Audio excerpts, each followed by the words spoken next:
야, 이에 잡아먹은 년아. 그 더러운 환자복 꼬락서니로 어딜 기어들어와. 당장 꺼져. 사산 사흘 만에 환자복 차림으로 퇴원한 저한테 시어머니가 던진 말입니다. 머리채를 잡혀 거실 바닥에 내동댕이 쳐지는데 아유, 신우이는 그걸 휴대폰으로 찍으면서 깔깔거리더라고요. 남편은 어머니가 오죽하면 그러시겠냐며 제 어깨를 거칠게 밀쳤고 시아버지는 시끄럽다며 골프 가방 메고 그대로 나가버렸습니다. 슬리퍼 한 짝에 환자복 차림으로 길바닥에 주저앉아 떨고 있던 그 순간 제가 5년 동안 침대 밑에 숨겨둔 작은 USB 하나가 떠올랐어요. 거기에 뭐가 들어있길래 며칠 뒤 시댁 네 식구가 전부 우리 집 마당에 무릎을 꿇었을까요? 빈손으로 쫓겨난 며느리의 통쾌한 복수극 지금 시작합니다. 새벽 4시였습니다. 아랫배를 송곳으로 찌르는 듯한 통증에 눈을 떴을 때 이불 위로 붉은 얼룩이 번지고 있었어요. 저는 떨리는 손으로 옆자리를 더듬었지만 남편의 자리는 차갑게 비어 있었습니다. 거실로 기어나가 119를 누르는 동안에도 시어머니 방문은 굳게 닫혀 있었죠. 산모님, 정신 차리세요. 아기 심장 소리 다시 한번 들어볼게요. 응급실 의사의 목소리가 멀리서 들려왔습니다. 차가운 젤이 배 위에 발리고 의료진들이 서로 눈빛을 주고받는 모습을 저는 천장의 형광등 너머로 흐릿하게 바라보았어요. 보호자분 연락은 되셨어요? 간호사가 조심스럽게 물었지만 저는 대답할 힘조차 없었습니다. 남편에게 건 전화는 28번 모두 음성사서함으로 넘어갔고 시어머니는 두 번째 신호가 가자마자 전화를 끊어버렸거든요. 산모님, 마음 단단히 잡수셔야 해요. 의사가 제 손을 잡으며 말했습니다. 유도분만으로 아기를 내보내야 합니다. 그 말이 무슨 뜻인지 알아듣는데 한참이 걸렸어요. 뱃속에서 28주를 함께 지낸 아이가 이미 심장을 멈췄다는 사실을 저는 그렇게 차가운 응급실 침대 위에서 혼자 받아들여야 했습니다. 분만실에서 나왔을 때 병실은 텅 비어 있었습니다. 1인실 천장의 격자 무늬를 세고 또 세며 사흘 밤낮을 보내는 동안 면회를 다녀간 사람은 단 한 명도 없었어요. 휴게실 자판기 앞에서 마주친 간병인 아주머니가 제 손에 따뜻한 율무차 한 잔을 쥐어준 건 이번 사흘째 되던 날이었습니다. 간병인 아주머니가 제 팔에 꽂힌 환자 팔찌를 보며 혀를 찼어요. 세댁, 보호자 없어요? 남편이 회식이라. 사흘 내내 회식한답니까? 거친 손이 제 어깨를 토닥였습니다. 시댁에선 한 번도 안 와봤어요? 네. 세상에, 그게 사람이 할 짓이요? 아니, 며느리가 애를 잃었는데 어느 시어머니가 전화 한 통을 안 해. 간병인 아주머니가 들고 있던 빈 컵을 쓰레기통에 던지듯 버렸어요. 세댁, 정신 똑바로 차려요. 이건 보통 일이 아니야. 그날 밤 저는 처음으로 베개에 얼굴을 묻고 소리 없이 울었습니다. 퇴원하는 날 아침 갈아입을 옷을 가져다 줄 사람이 없어 환자복 위에 얇은 외투 하나만 걸쳤어요. 병원 슬리퍼를 끌고 택시에 올라타며 기사님께 시댁 주소를 불러드렸죠. 세댁, 어디 다녀오시는 길이요? 룸미러로 저를 살피던 기사님이 조심스레 물었지만 저는 차창에 이마를 기댄 채 눈을 감았습니다. 시댁 현관 비밀번호를 누르는 손끝이 떨렸어요. 문이 열리는 순간 안에서 터져나온 웃음소리에 저는 그 자리에 멈춰 섰습니다. 거실 한가운데 큼지막한 생크림 케이크가 놓여 있었고 신우이와 친구 셋이 둘러앉아 깔깔거리고 있었거든요. 언니 왔어? 신우이가 케이크 칼을 든 채 저를 흘끔 보며 말했습니다. 엄마, 새언니 왔어. 주방에서 시어머니가 앞치마를 두른 채 걸어 나왔어요. 저를 위아래로 훑어보던 시어머니의 입꼬리가 비틀리듯 올라갔습니다. 아이고, 복도 지질이 없는 년이 들어오니까 분위기가 다 깨지네. 어머니, 저는 떨리는 입술로 인사를 하려 고개를 숙였어요. 퇴원 인사 드리려고. 퇴원 인사?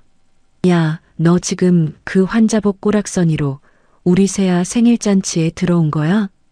시어머니가 성큼성큼 다가왔습니다. 저는 본능적으로 한 발 물러섰지만 시어머니의 손이 더 빨랐어요. 머리채가 잡혀 뒤로 꺾이는 순간 두피가 찢어지는 듯한 통증에 비명도 나오지 않았습니다. 어머니, 저 환자예요. 환자? 환자는 무슨 환자야? 멀쩡한 애를 죽여놓고 무슨 낯짝으로 이 집 문턱을 넘어. 시어머니가 제 머리채를 끌고 거실 한복판으로 내동댕이 쳤습니다. 방금 분만대에서 내려온 제 아랫배가 바닥에 부딪히는 순간 눈앞이 하얘졌어요. 애 못 낳는 년꼴 보기도 싫으니까 당장 이 집에서 꺼져. 언니 잠깐만. 이거 찍어야겠다. 신우이가 휴대폰을 들이대며 친구들에게 속삭였습니다. 얘들아, 이거 SNS에 올리면 진짜 대박이지 않냐? 세아야, 그건 좀 너무한 거 아니야? 친구 하나가 머뭇거렸지만 신우이는 깔깔 웃기만 했어요. 그때 안방 문이 열리고 남편이 부스스한 얼굴로 걸어 나왔습니다. 저는 바닥에 엎드린 채 남편을 올려다봤어요. 여보, 나 좀. 남편이 제 어깨를 거칠게 밀치며 입을 열었습니다. 엄마가 오죽하면 그러시겠어. 너도 좀 적당히 해. 여보, 나 사흘 전에 우리 아기. 그 얘기 좀 그만해. 듣기 싫으니까. 남편의 눈이 저를 비껴 천장 어딘가를 향했어요. 그때 안방에서 시아버지가 골프 가방을 어깨에 메고 나왔습니다. 아침부터 뭐가 이렇게 시끄러워. 알아서들 해결해라. 시아버지는 저와 눈을 한 번도 마주치지 않고 그대로 신발을 신었어요. 현관문이 쾅 닫히는 소리가 났습니다. 안 나가? 내가 직접 끌어내야겠어? 시어머니가 다시 제 팔을 잡아 일으켜 세웠어요. 저는 비틀거리며 슬리퍼를 끌고 현관으로 떠밀렸습니다. 휴대폰 하나만 손에 쥔 채 시댁 대문 밖으로 내쫓겼을 때 옆집에서 음식물 쓰레기 봉투를 든 통장 아주머니가 입을 떡 벌리고 서 있었어요. 아이고, 새댁 이게 무슨. 통장 아주머니가 들고 있던 봉투를 그대로 떨어뜨렸습니다. 대문 안쪽에서 시어머니의 목소리가 또 한 번 터져 나왔어요.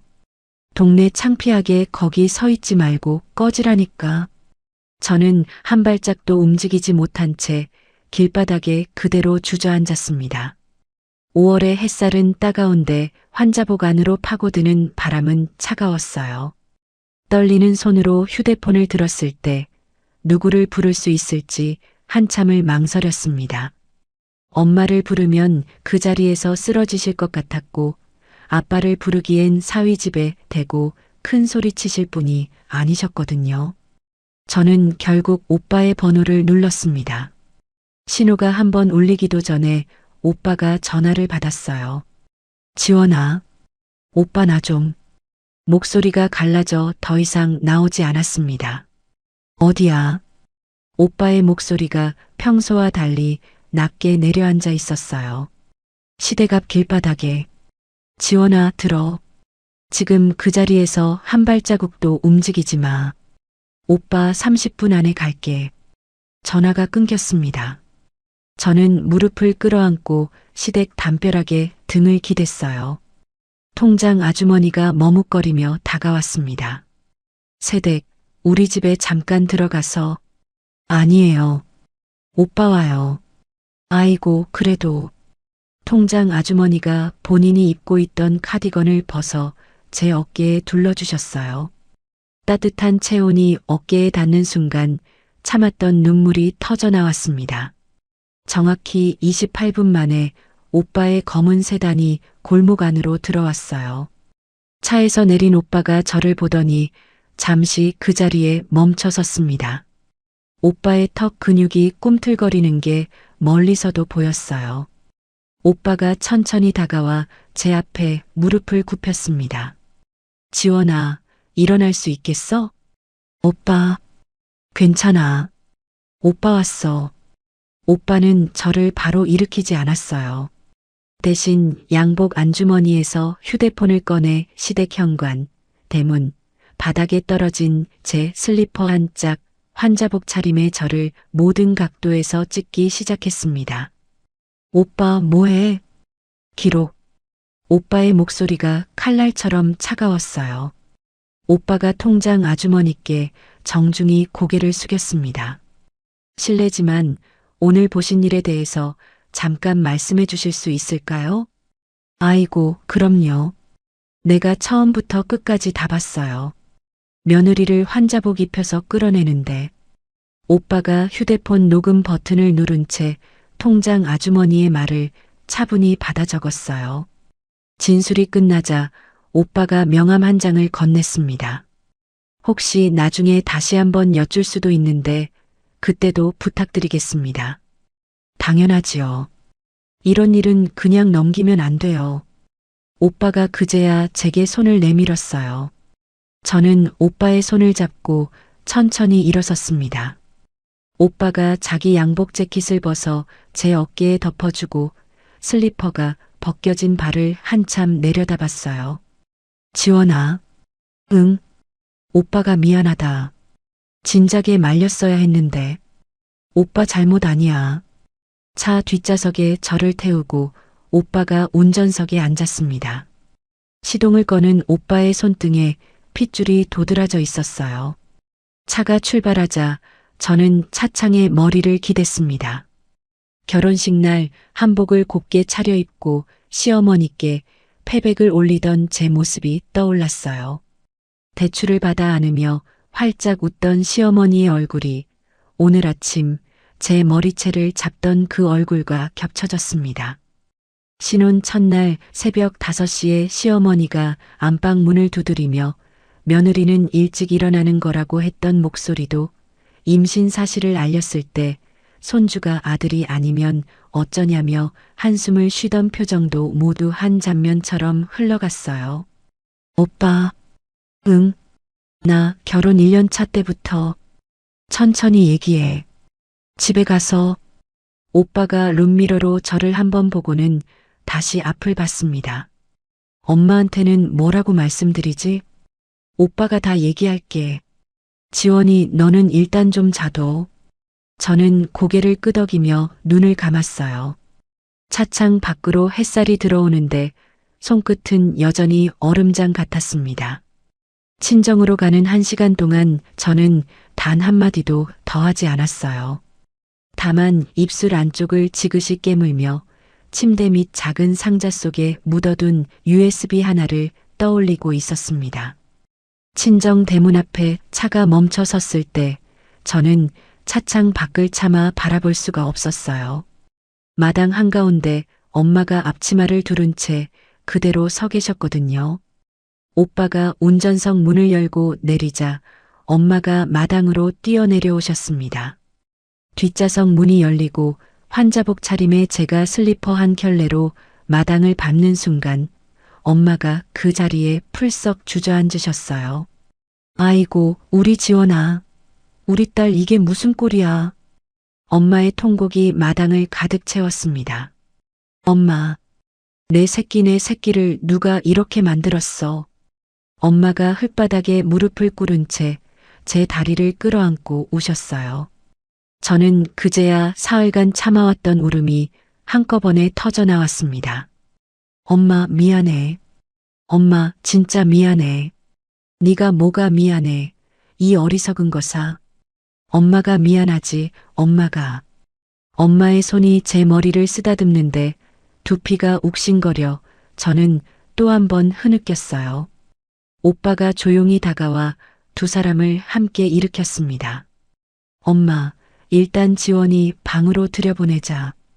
얘 사흘 동안 거의 아무것도 못 먹었어. 아이고, 그래. 그래야지. 엄마가 눈물을 닦으며 제 손을 잡았어요. 아빠가 마루에 서서 저를 한참 바라보시다가 입을 꾹 다물고 고개를 돌리셨습니다. 평생 큰 소리 한 번 안 내신 분의 어깨가 들썩이는 게 보였어요. 방에 들어와 침대에 누웠을 때 저는 그대로 정신을 놓아버렸습니다. 사흘 밤낮을 끙끙 앓으며 미열에 시달리다 4일째 아침에야 겨우 눈을 떴어요. 엄마가 따뜻한 미역국 한 그릇을 들고 머리맡에 앉아 계셨습니다. 우리 딸 한 숟갈만 떠봐. 응? 엄마.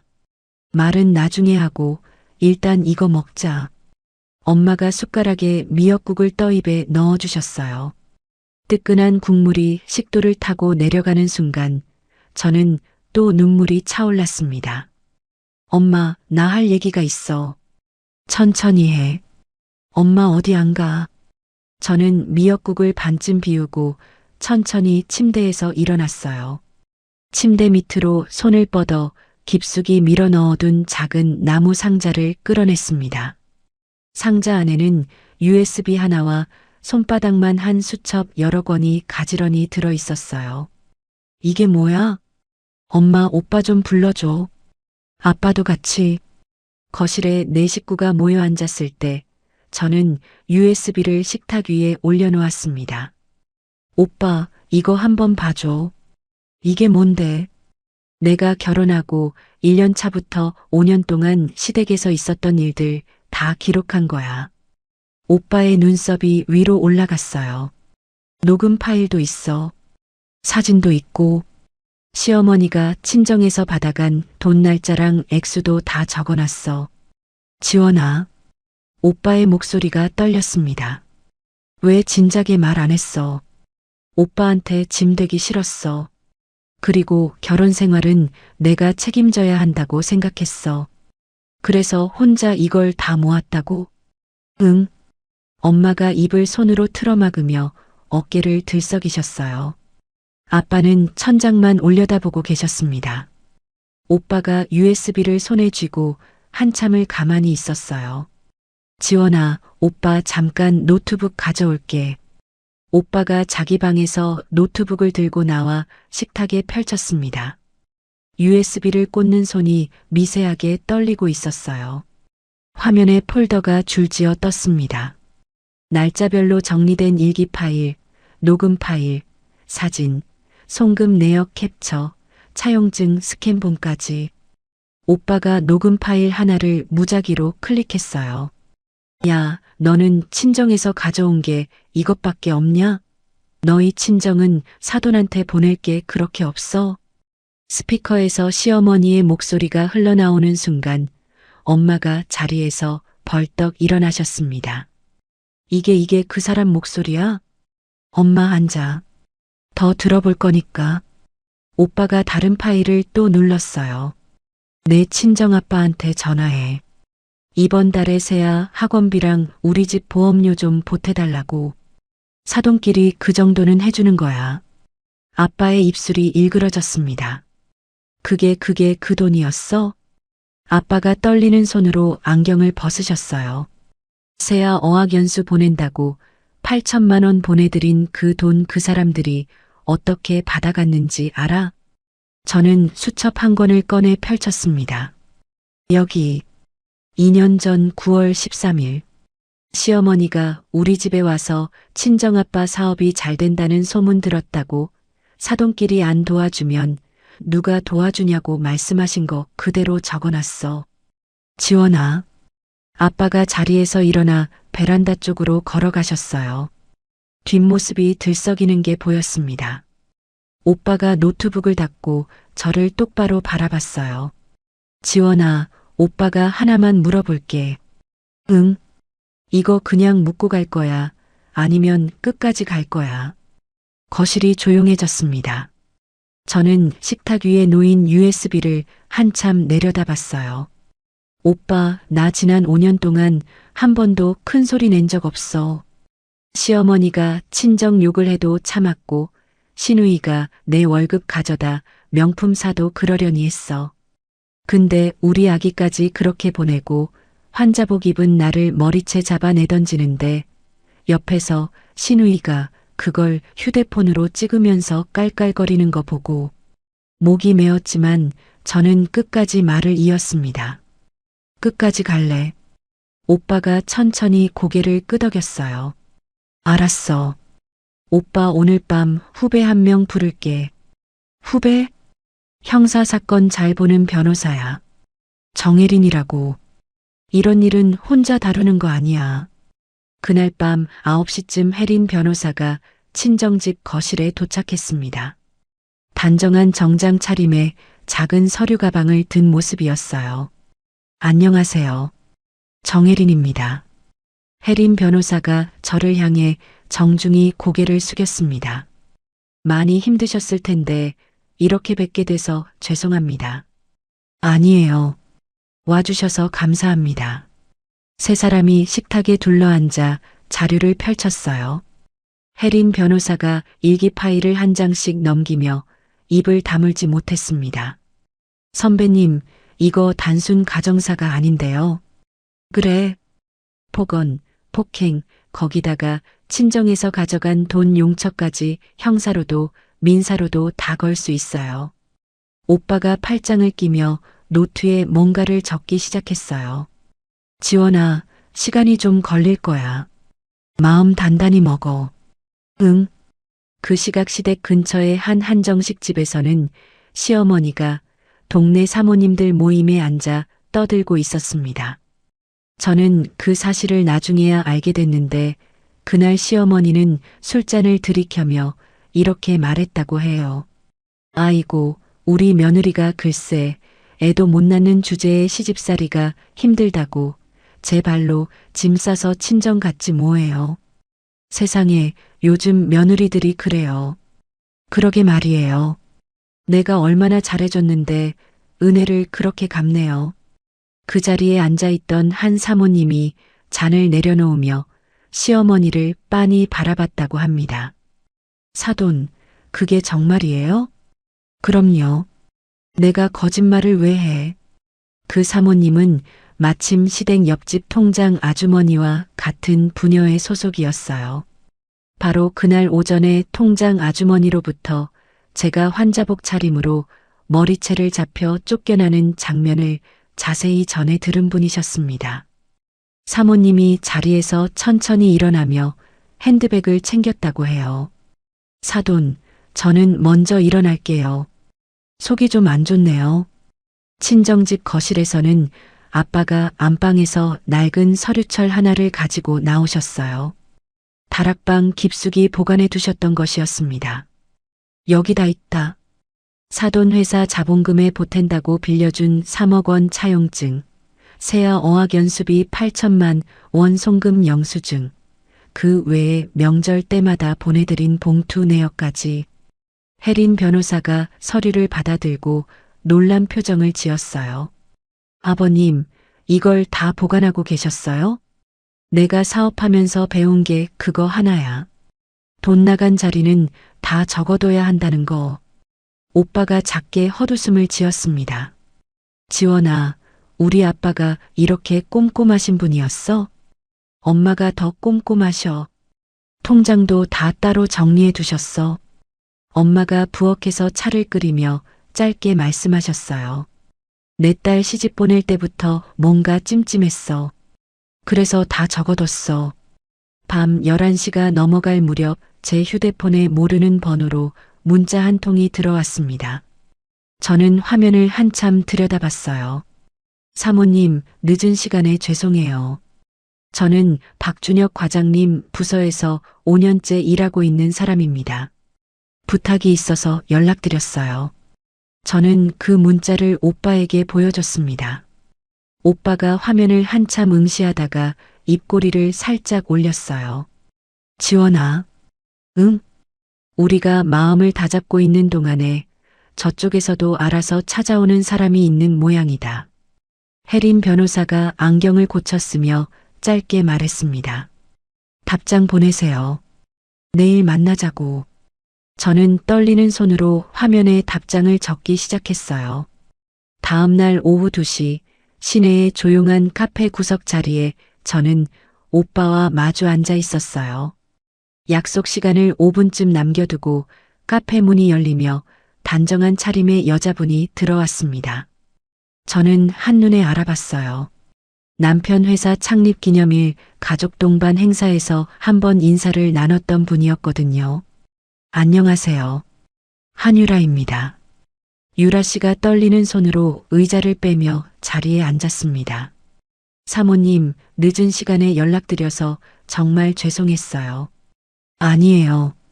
와주셔서 감사해요. 유라 씨가 가방에서 두툼한 갈색 봉투 하나를 꺼내 식탁 위에 놓았어요. 이거 보시기 힘드실 수도 있는데 그래도 보셔야 할 것 같아서요. 오빠가 봉투를 받아 열었습니다. 안에서 메신저 캡처본이 한 뭉치 쏟아져 나왔어요. 저는 첫 장을 집어들었습니다. 남편의 사진과 함께 떠 있는 대화창. 상대는 이수연이라는 이름이었어요. 여보, 오늘도 회사야? 보고 싶어. 마누라가 임신해서 답답해 죽겠다. 너랑 있을 때가 제일 편해. 저는 다음 장을 넘기지 못하고 한참을 그 자리에 멈췄어요. 사모님, 정말 죄송해요. 유라 씨의 눈에 눈물이 차오르고 있었습니다. 저도 한때는 박 과장님이 미혼인 줄 알고 호감을 가졌었어요. 회사 사람들도 다 그렇게 알고 있었거든요. 근데 어느 날 회식 자리에서 결혼 반지를 끼고 나오시길래 깜짝 놀랐어요. 그 뒤로는 일부러 거리를 뒀는데 박 과장님이 사내에서 여러 여직원한테 동시에 접근하시는 걸 보게 됐고요. 오빠가 캡처본을 한 장씩 차분히 넘기며 물었어요. 이걸 왜 지금 가져오셨어요? 제가 결심을 굳힌 건 작년 12월이었어요.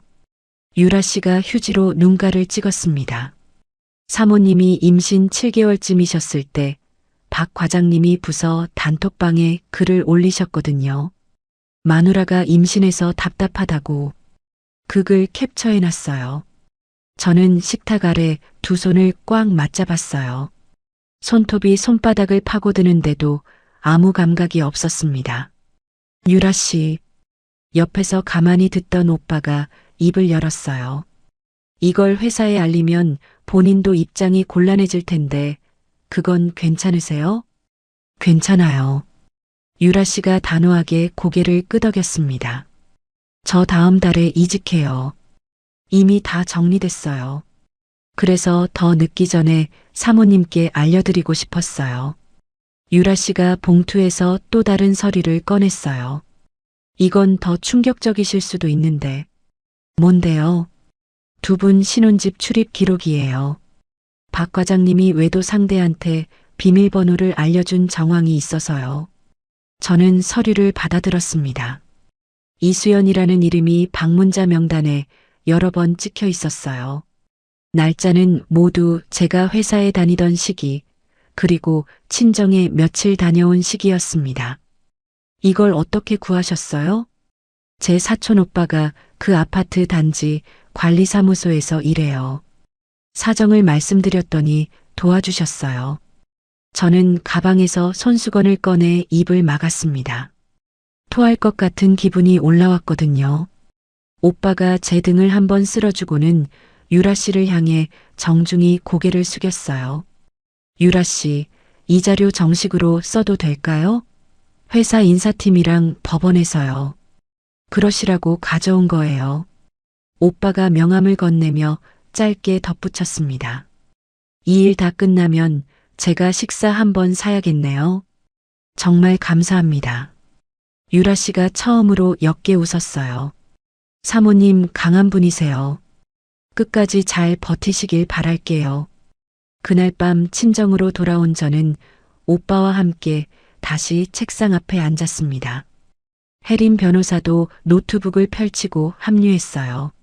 선배님, 신우이 쪽 자료도 정리해 볼까요? 그래. 그 SNS 계정 캡처해둔 폴더 있지? 저는 다른 USB를 꺼내 노트북에 꽂았어요. 화면에 신우이의 SNS 게시물 수백 개가 떴습니다. 여기 보세요. 시드니대 출신이라고 본인 소개에 적혀 있어요. 혜린 변호사가 한 게시물을 클릭했어요. 이 명품 가방 협찬 받은 거잖아요. 그런데 혜린 변호사가 다른 창을 열고 중고 거래 사이트를 띄웠습니다. 같은 가방이 정가의 70% 가격에 올라와 있었어요. 판매자 이름이 신우이가 SNS에서 쓰는 별명과 똑같았습니다. 이거 협찬 받아서 되판 거네요. 오빠가 핸드폰을 들어 누군가에게 전화를 걸었어요. 형, 나야. 부탁 하나만 들어줘. 호주 동문회에 박세아라는 이름 좀 조회해줘. 시드니대 다녔다는데 진짜인지 확인 좀 해줄 수 있어? 오빠가 통화를 끊고 잠시 노트북 화면을 응시했습니다. 그날 새벽 1시쯤 오빠 휴대폰에 답장이 도착했어요. 지원아. 왜? 세아 씨, 시드니대 다닌 적 없대. 어학원 6개월짜리 수료증이 다야. 그게 진짜야? 동문회 명단에도 없고 입학 기록도 없어.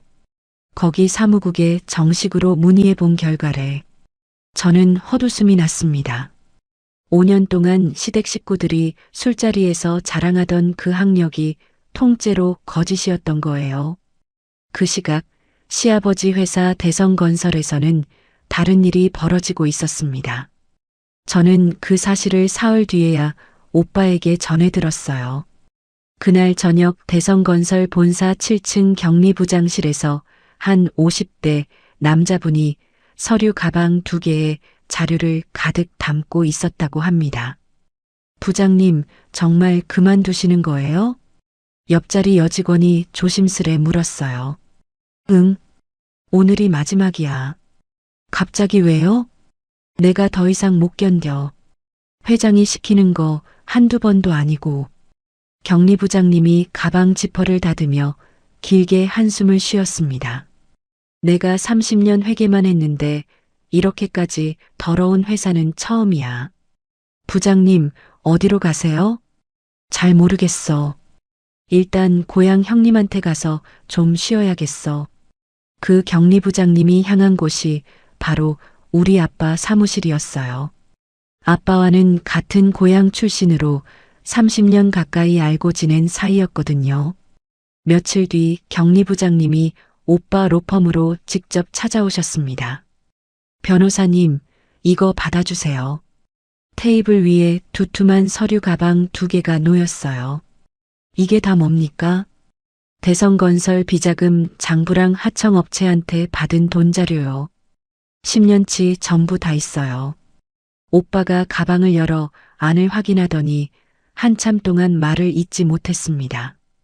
부장님, 이건 내가 아버님한테 부탁드렸어요. 따님 일은 들어서 알고 있어요. 그 집안 사람들이 한 짓을 생각하면 나도 가만히 있을 수가 없었어요. 오빠가 정중히 일어나 깊이 고개를 숙였어요. 감사합니다. 그날 밤 친정집 거실 식탁에는 5사람이 둘러앉았습니다. 저, 오빠, 혜린 변호사, 그리고 엄마와 아빠까지요. 오빠가 노트를 펼쳐놓고 펜을 들었어요. 엄마, 아빠. 지원이가 5년 동안 모은 자료랑 오늘 받은 회사 자료까지 다 합치면 이제 정리가 돼요.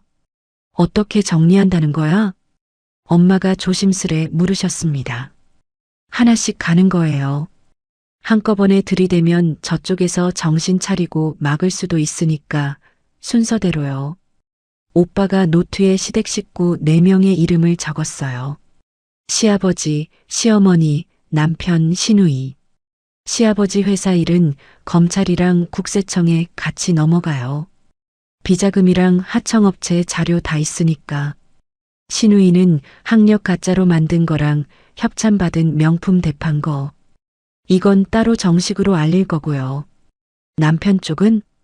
아빠가 안경을 고쳤으며 물으셨습니다. 회사 인사팀에 익명으로 알려요. 그러면 사내 감사 들어가고 동시에 저희는 이혼이랑 위자료 청구 들어가요. 오빠가 펜으로 시어머니 이름 옆에 2줄을 그었어요. 시어머니는 환자 때린 거랑 욕한 거. 친정에서 받아간 돈은 따로 돌려달라고 청구하고요. 엄마가 식탁 모서리를 꽉 쥐고 계셨어요. 지훈아, 이게 다 가능한 일이야? 엄마, 자료가 다 있어요. 지원이가 5년 동안 모은 거랑 오늘 들어온 자료까지 합치면 빠져나갈 구멍이 없어요. 저는 노트를 한참 바라봤습니다.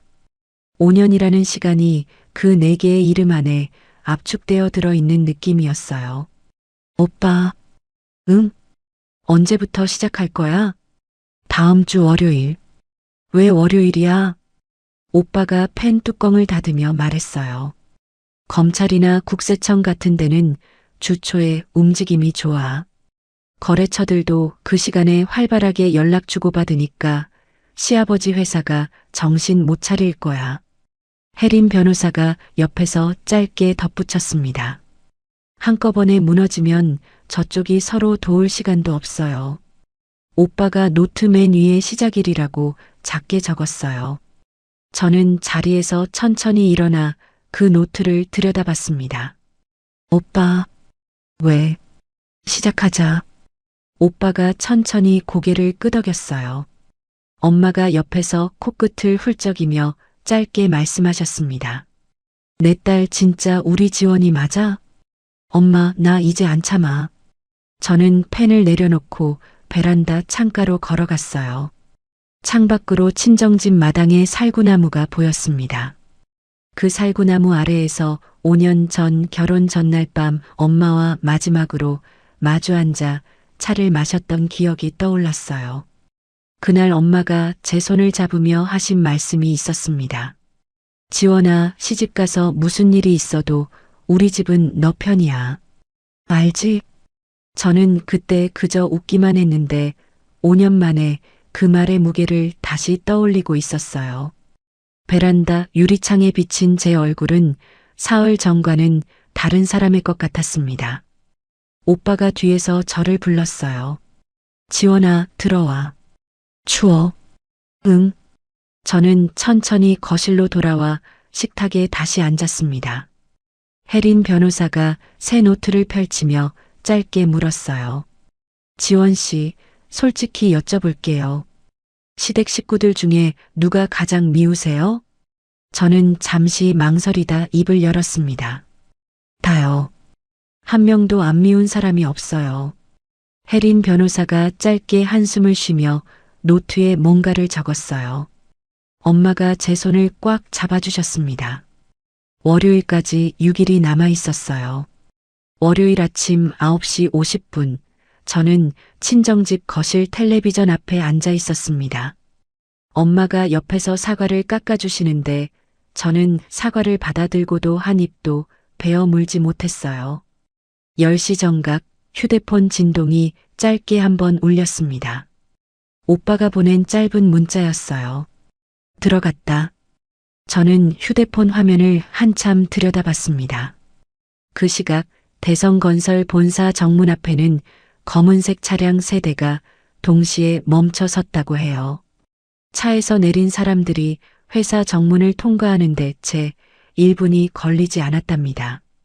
여기 압수수색 영장입니다. 전층 컴퓨터하고 회계 서류 일체 확보합니다.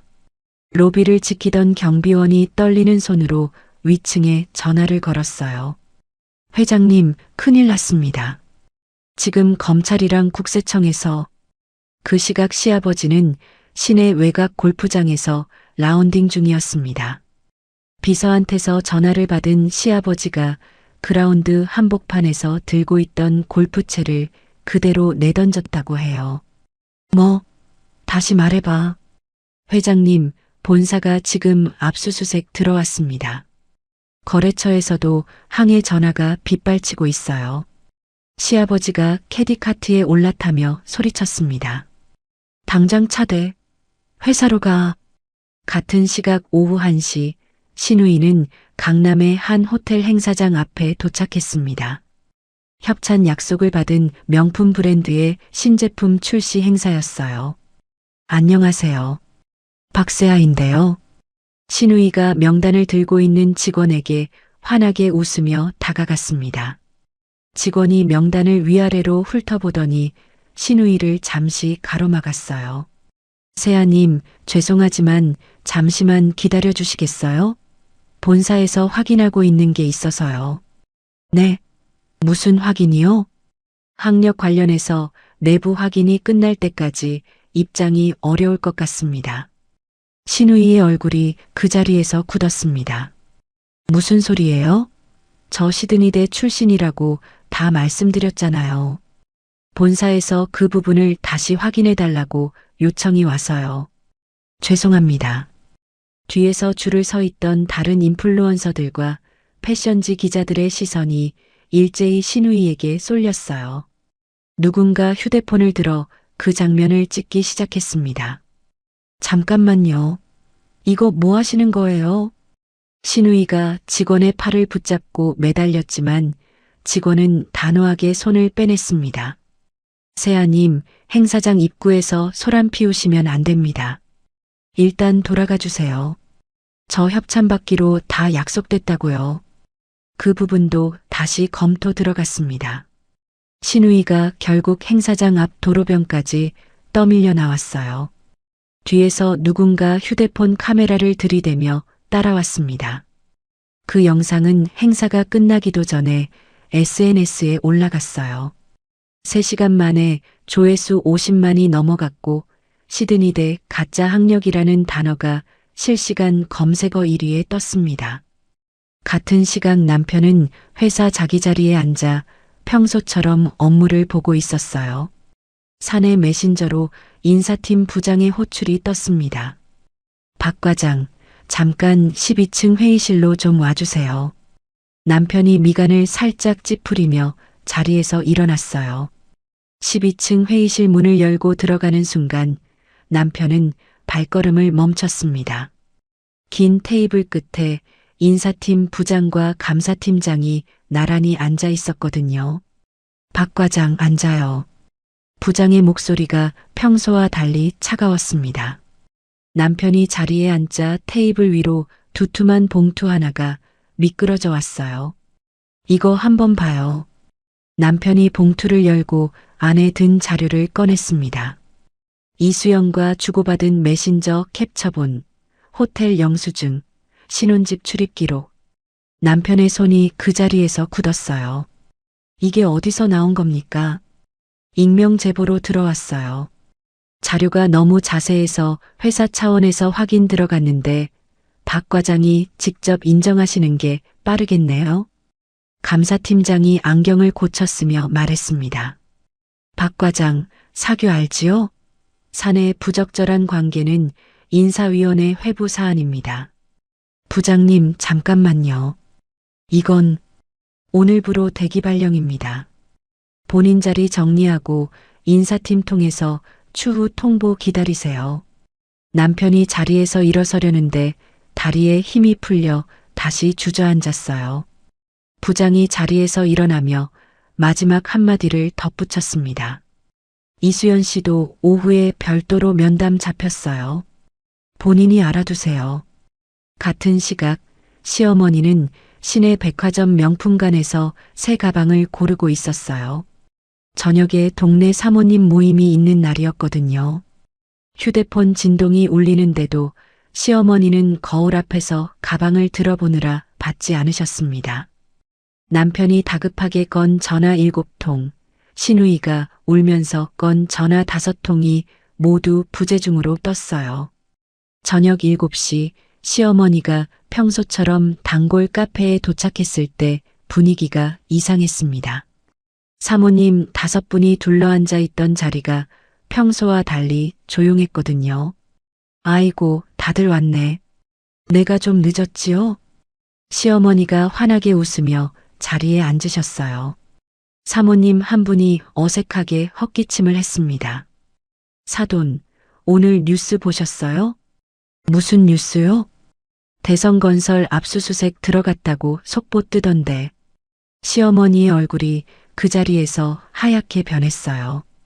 그게 무슨 소리예요? 인터넷에 다 나와 있어요. 그리고 따님 영상도. 무슨 영상이요? 사모님이 휴대폰을 시어머니 앞으로 밀어 보여드렸습니다. 화면 속에는 신우이가 행사장에서 쫓겨나는 장면과 함께 시드니 대 가짜 학력이라는 자막이 떠 있었어요. 시어머니가 휴대폰을 떨어뜨릴 뻔하며 자리에서 벌떡 일어났습니다. 이게 어떻게 된 거야? 우리 새아가 왜 거기서? 사돈, 진정하세요. 진정이 되겠어요? 우리 아들 회사에선 또 뭔 일이 있다는 거예요? 다른 사모님이 조심스레 입을 열었습니다.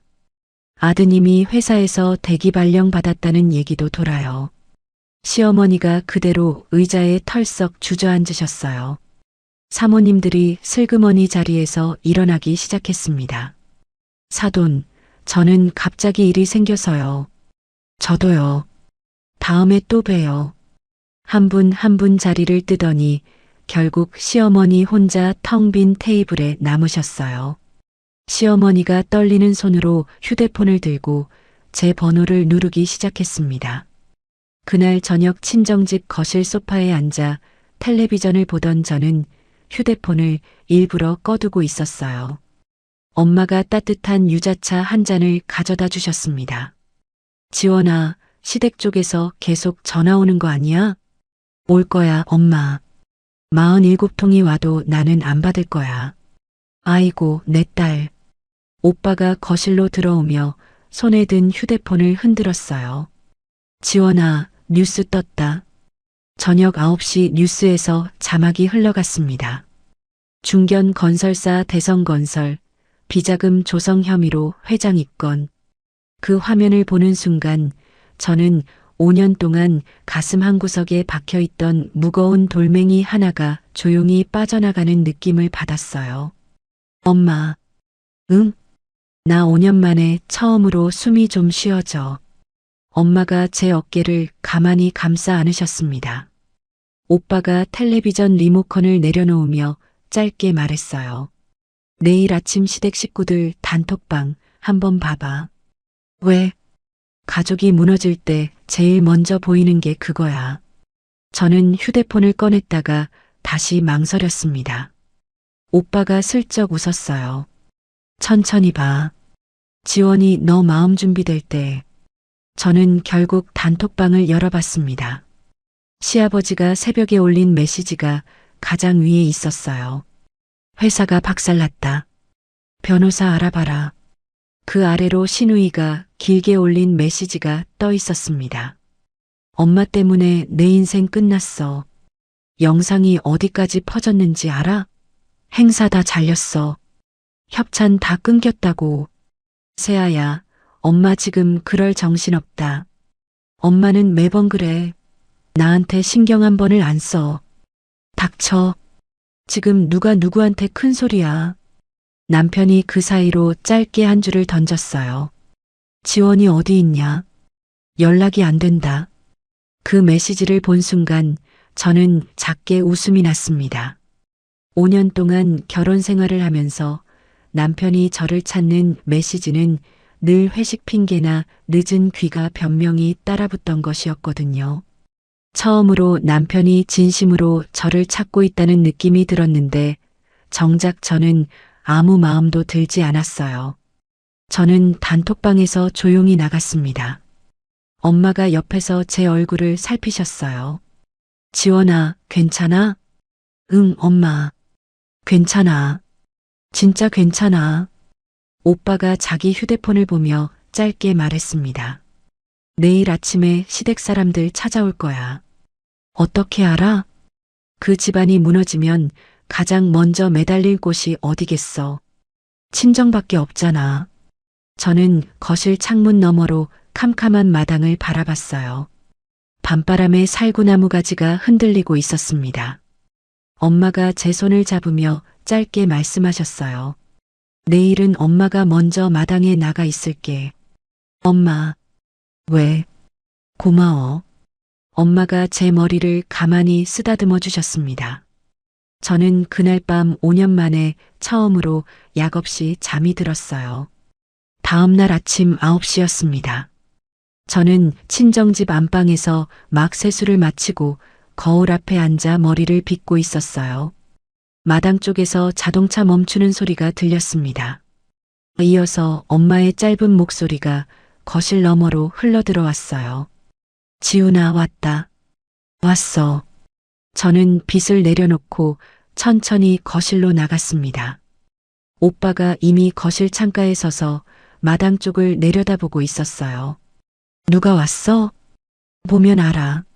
저는 오빠 옆에 서서 창밖을 봤습니다. 검은색 세단 한 대가 친정집 대문 앞에 멈춰 서 있었어요. 운전석에서 내린 사람은 다름 아닌 시어머니였습니다. 평소처럼 화려한 차림이 아니라 검은 정장에 화장기 없는 얼굴이었어요. 뒷자리 문이 열리고 남편과 시누이가 차례로 내렸습니다. 남편은 양복을 입었지만 넥타이는 매지 않은 채였고 시누이는 모자를 푹 눌러쓰고 마스크까지 끼고 있었어요. 시아버지는 안 왔네. 오빠가 짧게 말했습니다. 검찰 조사 잡혀 있어? 못 오는 거지. 엄마가 앞치마를 두른 채 마당으로 먼저 내려가셨어요. 저는 거실 창문 너머로 그 모습을 지켜봤습니다. 대문 앞에서 시어머니가 떨리는 손으로 마당 안쪽을 향해 고개를 숙였어요. 사돈 잠깐만 들어가도 될까요? 엄마가 마당 한가운데서 단호하게 손을 들어 막으셨습니다. 거기 서요. 이 집 마당에 발 들이지 말아요. 사돈. 우리 딸 환자복 차림으로 길바닥에 내던지신 분이 무슨 낯짝으로 여기까지 오셨어요. 엄마의 목소리가 마당 가득 울렸어요. 평생 큰 소리 한 번 안 내시던 엄마였습니다. 저는 그 자리에서 가슴이 뭉클해졌어요. 시어머니가 그대로 대문 안쪽 흙바닥에 무릎을 꿇었습니다. 사돈, 한 번만, 우리 며느리 한 번만 보게 해주세요. 부탁이에요. 우리 며느리가 아니라 내 딸이에요. 며느리는 그 댁에서 머리채 잡혀 쫓겨난 그날로 끝났어요. 남편이 어머니 옆에 따라 무릎을 꿇으며 입을 열었어요. 장모님, 제가 잘못했습니다. 어머니랑 분가해서 새로 시작하려고요. 지원이 한 번만 만나게 해주세요. 엄마가 남편을 차갑게 내려다보셨습니다. 박서방, 자네는 우리 딸이 사흘 동안 병원에서 혼자 우리 아기 보낼 때 어디 있었어? 우리 아기 심장 멈췄을 때 자네는 어디서 누구랑 있었어? 남편이 고개를 푹 떨궜어요. 시누이가 그 옆에서 마스크 안쪽으로 흐느끼기 시작했습니다. 새언니 어디 있어? 그 영상 좀 내리게 해줘. 나 진짜 죽을 것 같아. 엄마가 시누이를 향해 차갑게 말씀하셨어요. 세아씨, 그 영상 우리 지원이가 올린 거 아니에요. 행사장에 있던 기자가 올린 거예요. 우리한테 와서 매달릴 일이 아니지요. 새언니, 그래도 한 번만 부탁할게. 저는 그 순간 거실 창가에서 한 발 뒤로 물러섰습니다. 남편의 양복 안주머니에서 휴대폰이 계속 진동하고 있는 게 멀리서도 보였어요. 화면을 흘깃 들여다본 순간 그 이름 세 글자가 또렷이 떴습니다.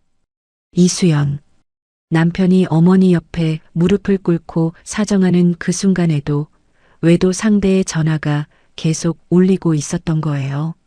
저는 짧게 한번 숨을 고른 뒤 엄마 쪽으로 걸어갔습니다. 엄마가 저를 돌아보셨어요. 지원아, 들어가 있어. 엄마가 정리할게. 아니, 엄마, 내가 직접 마무리할게.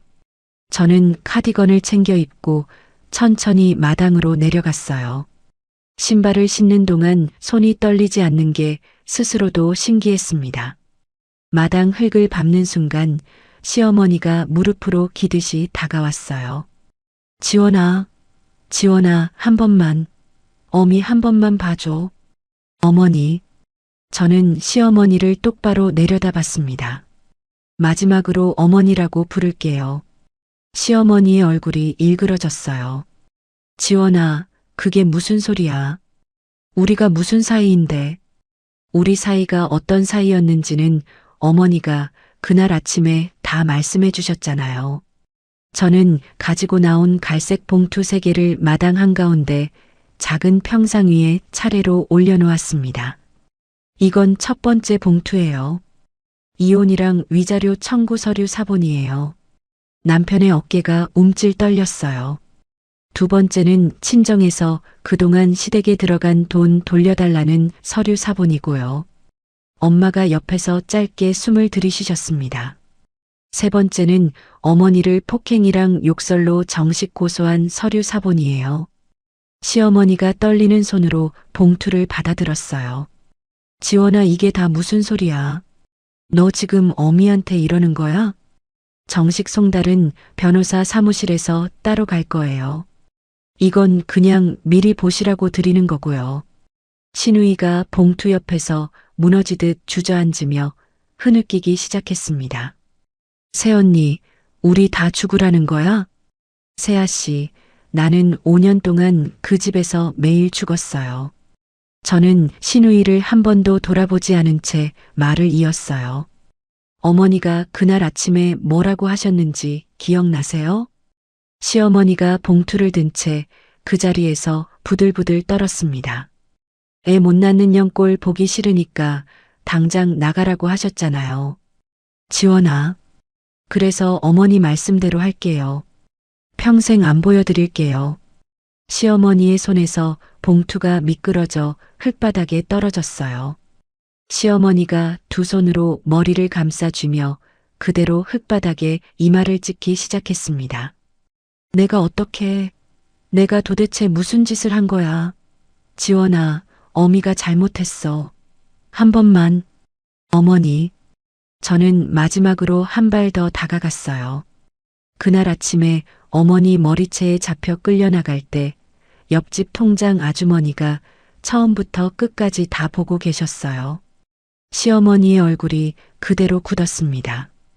휴대폰으로 영상도 찍어두셨고요. 그 영상은 며칠 뒤에 법정에서 보시게 될 거예요. 시어머니가 갑자기 가슴을 쥐고 옆으로 쓰러졌어요. 어머니, 어머니. 남편이 그제야 달려와 시어머니를 흔들었습니다. 엄마가 황급히 119를 부르셨어요. 저는 그 자리에서 한 발짝도 움직이지 않았습니다. 오빠가 거실에서 마당으로 내려와 제 어깨에 손을 얹었어요. 지원아, 들어가자. 응. 구급차 사이렌 소리가 골목 안쪽으로 점점 가까워졌습니다. 저는 마당 평상 위에 떨어진 봉투 3개를 다시 차곡차곡 정리한 뒤 신우이 앞에 내려놓았어요. 세아씨, 어머니 정신 차리시면 이거 꼭 전해주세요. 신우이가 흙바닥에 주저앉은 채 봉투를 끌어안고 울기 시작했습니다. 남편이 그 옆에서 저를 올려다봤어요. 지원아, 우리 다시 한번. 준혁아. 저는 처음으로 남편의 이름을 부르며 천천히 입을 열었습니다. 내 양복 안주머니 휴대폰 좀 봐봐. 아까부터 계속 울리고 있잖아. 남편의 얼굴이 그 자리에서 굳었어요. 이수연 씨 전화 받아.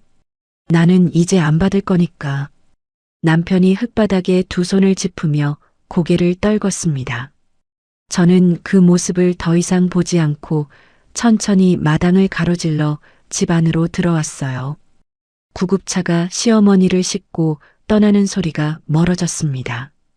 엄마가 마루에 서서 저를 한참 끌어안으셨어요. 우리 딸 잘했어. 잘했어. 엄마, 나 안 떨어. 진짜 안 떨려. 오빠가 거실 식탁에 앉아 가만히 저를 바라봤습니다. 저는 안방으로 들어가 화장대 앞에 앉았어요. 손가락에서 5년 동안 빼지 않았던 결혼 반지를 천천히 빼냈습니다. 반지를 화장대 위 작은 도자기 그릇에 살짝 내려놓았어요. 거울 속의 제 얼굴이 한 달 전과는 완전히 다른 사람일 것 같았습니다. 저는 그 거울 속 여자를 한참 들여다봤어요. 지원아. 엄마가 안방 문 앞에 서서 저를 부르셨습니다. 점심 먹자. 엄마가 갈치조림했어. 응, 엄마. 오늘은 가운데 토막 우리 딸 거야. 저는 화장대 앞에서 천천히 일어나 엄마 쪽으로 걸어갔어요. 대문 밖에서는 남편이 아직도 흙바닥에 두 손을 짚은 채 일어나지 못하고 있다는 걸 거실 창문 너머로 흘깃 봤지만 저는 더 이상 그쪽을 돌아보지 않았습니다. 식탁에 갓 지은 흰쌀밥이 김을 모락모락 피우고 있었어요. 엄마가 갈치조림에서 가운데 토막을 정성스레 떠 제 밥그릇 위에 올려주셨습니다. 저는 젓가락을 들었어요. 5년 만에 처음으로 누구의 눈치도 보지 않고 가운데 토막을 입에 넣었습니다. 뜨끈한 밥과 짭조름한 양념이 입안에 퍼지는데 저는 그 맛 하나가 그렇게 서럽게 그리웠다는 걸 그제야 알게 됐어요.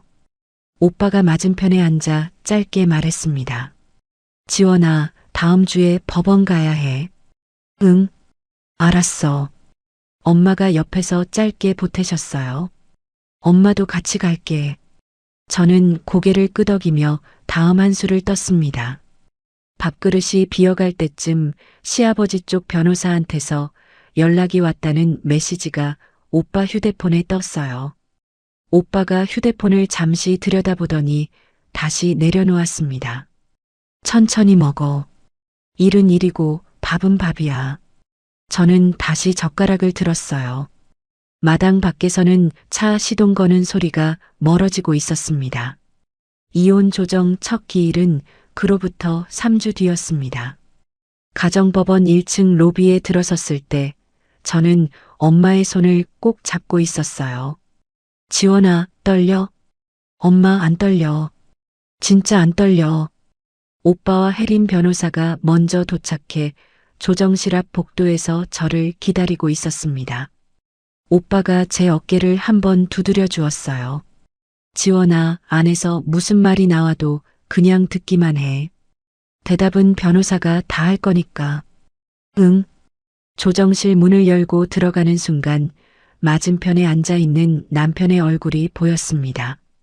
3주 사이에 5kg는 빠진 것 같았어요. 수염도 제대로 깎지 못했고 양복은 어딘가 구겨져 있었습니다. 남편 옆에 앉은 변호사가 안경을 고쳤으며 일어났어요. 안녕하세요. 박준혁 씨 측 변호인 김성우입니다. 조정위원이 가운데 자리에 앉아 서류를 한번 훑어보셨습니다. 두 분 결혼하신 지 5년 되셨네요. 오늘은 양측 입장 한번 들어보겠습니다. 남편 측 변호사가 먼저 입을 열었어요. 위원님, 이 사건은 부부 사이에서 흔히 있을 수 있는 갈등이 좀 과하게 번진 사례라고 봅니다. 박준혁 씨도 깊이 반성하고 있고 가정을 회복할 의지가 있습니다. 저는 무릎 위에 올려둔 두 손을 살짝 맞잡았습니다. 혜린 변호사가 자료 봉투를 한번 정리하더니 천천히 일어났어요. 위원님, 부부 사이에 흔히 있을 수 있는 갈등이라고 하셨는데 제가 자료부터 차례로 제출드리겠습니다. 혜린 변호사가 첫 번째 자료를 조정위원 앞에 올려놓았습니다. 이건 박준혁 씨가 회사 후배 이수연 씨와 2년 동안 주고받은 메시지입니다. 호텔 영수증 7장도 함께 있습니다. 조정위원의 표정이 살짝 굳어졌어요. 남편이 자기 변호사 쪽으로 몸을 기울이며 뭔가 속삭였습니다. 두 번째는 신혼집 출입 기록입니다. 박준혁 씨가 외도 상대에게 부부 신혼집 비밀번호를 알려준 정황이 있고 이수연 씨가 서지원 씨가 없는 동안 신혼집을 여러 번 드나든 기록입니다. 남편 측 변호사가 헛기침을 하며 끼어들었어요. 위원님, 그 부분은 박준혁 씨도 직접 확인이 안 된 부분이 있어서 세 번째 자료입니다. 혜린 변호사가 차분히 다음 서류를 올렸습니다. 박준혁 씨와 같은 부서 직원 한유라 씨의 진술서입니다. 박준혁 씨가 사내 단톡방에 부인이 임신해서 답답하다는 글을 직접 올린 캡처본도 함께 있습니다. 부인이 임신 7개월일 때 일이고요. 저는 그제야 살짝 고개를 들어 남편 쪽을 봤어요. 남편이 천장을 올려다보며 입술을 꽉 깨물고 있었습니다. 조정위원이 안경을 벗어 닦으며 잠시 침묵하셨어요. 마지막으로 영상 하나 보여드리겠습니다.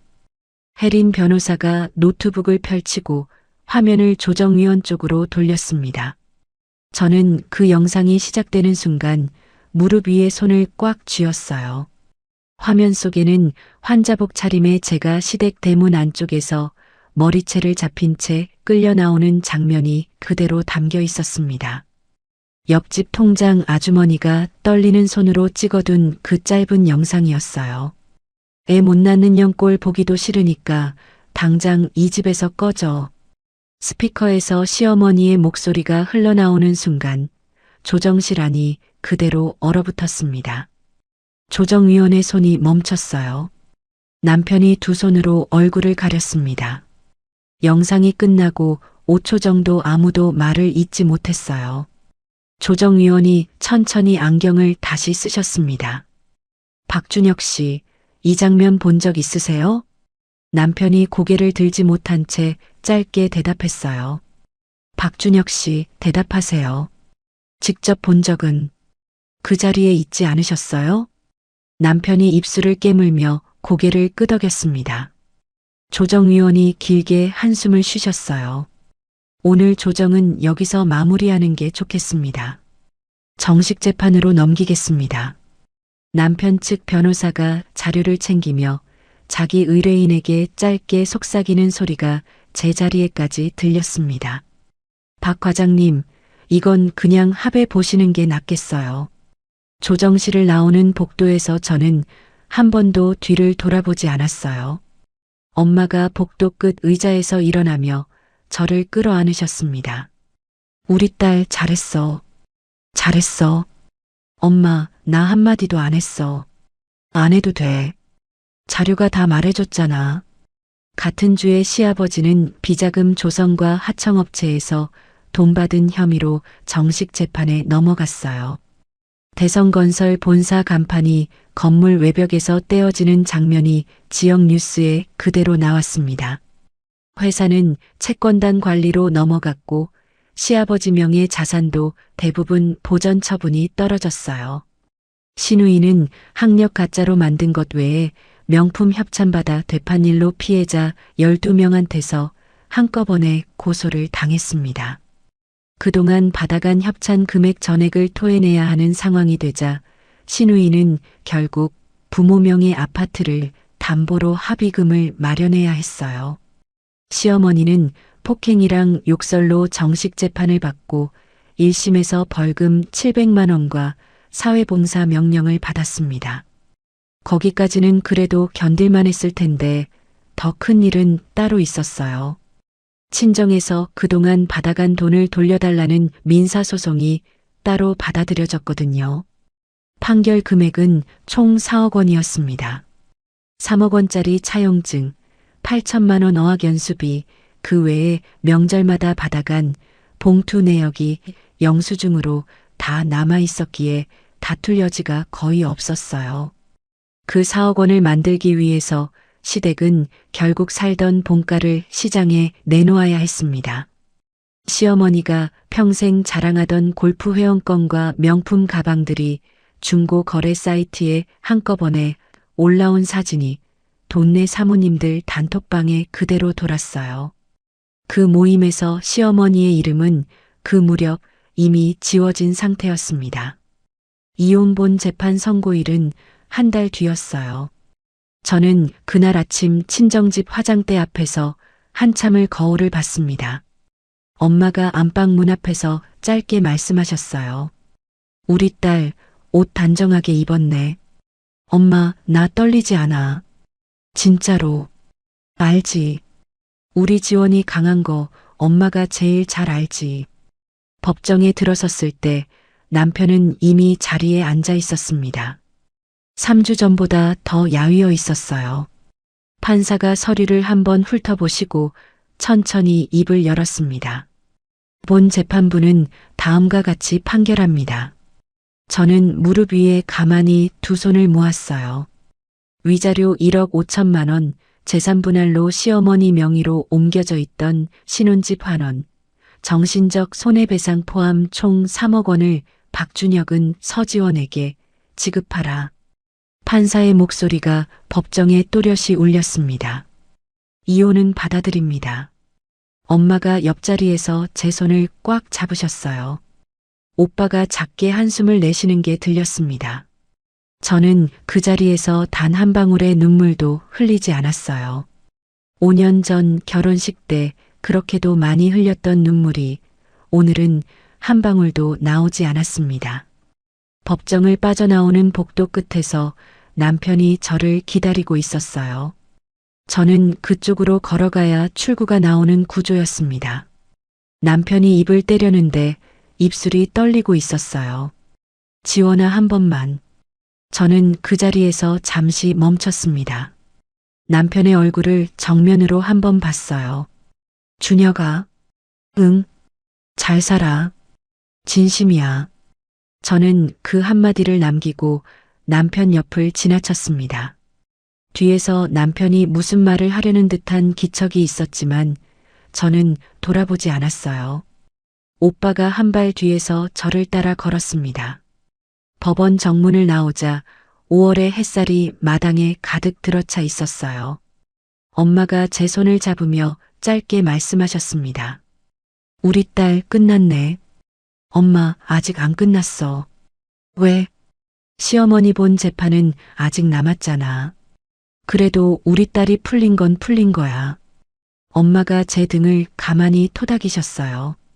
오빠가 차 키를 만지작거리며 짧게 말했습니다. 지원아, 점심 뭐 먹고 싶어? 칼국수? 칼국수?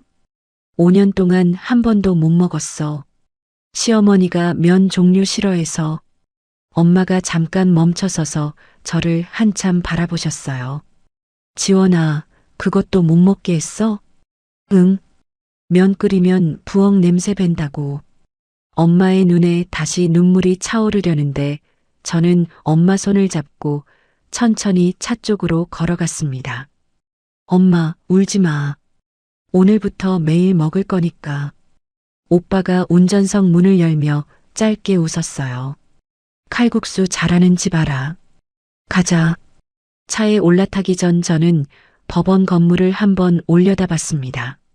5년이라는 시간이 그 건물 안에서 마침내 정리되었다는 게 실감이 나지 않았어요. 차 문을 닫고 안전벨트를 매는 동안 휴대폰에 모르는 번호로 문자 한 통이 들어왔습니다. 저는 그 문자를 무심코 눌러봤어요. 새언니, 저예요. 저 김말숙이에요. 형님 친동생이에요. 늦은 시간에 죄송한데 꼭 드릴 말씀이 있어요. 저는 화면을 한참 들여다봤습니다. 오빠가 룸미러로 저를 한번 흘깃봤어요. 왜, 누구야? 오빠, 이거 한번 봐. 저는 휴대폰을 오빠 쪽으로 넘겼습니다. 오빠가 화면을 잠깐 보더니 입꼬리가 살짝 굳어졌어요. 집에 가서 얘기하자. 차가 천천히 법원 정문을 빠져나왔습니다. 이혼 재판이 끝난 일주일 후 저녁 11시쯤이었어요. 저는 친정집 거실에서 모처럼 책 한 권을 들고 소파에 앉아 있었습니다. 엄마는 안방에 들어가 주무시고 아빠는 일찍 잠자리에 드신 뒤였어요. 조용한 거실에 시계 초침 소리만 똑딱거리고 있었습니다. 휴대폰이 진동했어요. 저는 화면을 들여다보다 잠시 망설이고 통화 버튼을 눌렀습니다. 여보세요. 새언니예요? 네. 누구세요? 저 김말숙이에요. 형님 친동생요. 며칠 전에 문자 드렸던 사람. 목소리가 떨리고 있었어요. 50대 후반쯤 되어 보이는 부드러운 말씨였습니다. 네, 이모님. 저는 일단 이모님이라고 부르며 자세를 고쳐 앉았어요. 새언니, 늦은 시간에 정말 죄송해요. 그런데 이거 빨리 말씀드려야 할 것 같아서. 편하게 말씀하세요. 우리 언니가 지금 또 일을 꾸미고 있어요. 저는 책을 무릎 위에 내려놓았습니다. 무슨 말씀이세요? 새언니네 친정아버님 쪽으로 큰 소송 걸려고 변호사 알아보고 있더라고요. 우리 아빠한테요? 네. 30년 전에 무슨 사업 같이 하셨던 분 있다면서요. 저는 그 자리에서 잠시 숨을 멈췄어요. 30년 전이라고요? 그게 새언니 결혼 전부터 우리 언니가 알아본 일이래요. 그때 사장님 한 분이 돌아가셨는데 그분이 새언니 아버님한테 빌려준 돈 차용증이 있다고요. 저는 천천히 자리에서 일어나 거실 창가로 걸어갔습니다. 밤바람에 살구나무 가지가 흔들리고 있었어요.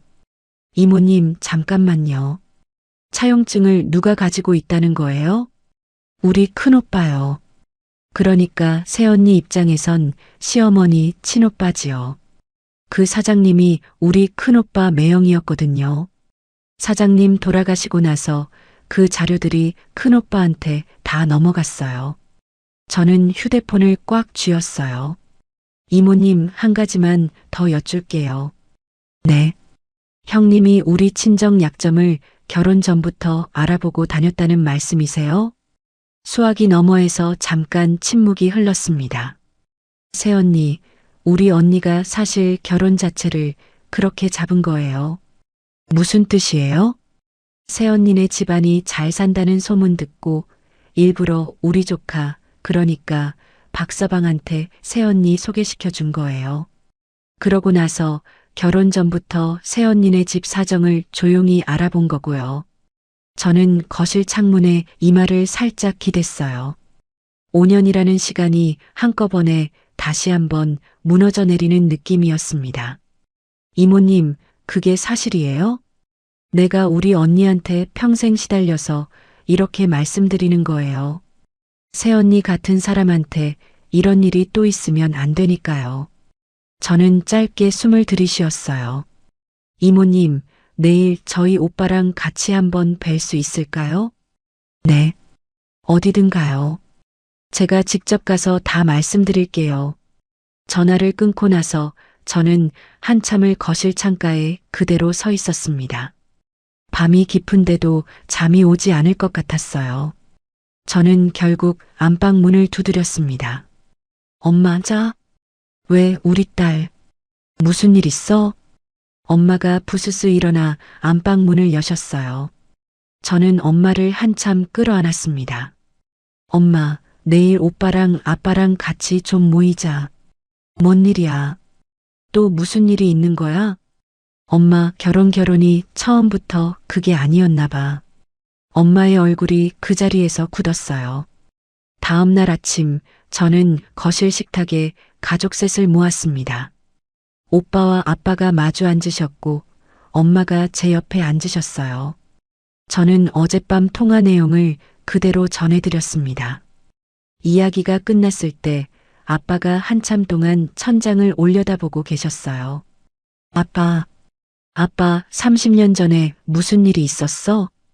아빠가 안경을 벗으셨습니다. 30년 전이면 김 사장 사업 말이구나. 네. 그 사람이 사업 자금 빌려달라고 해서 내가 5천만 원을 빌려준 적이 있어.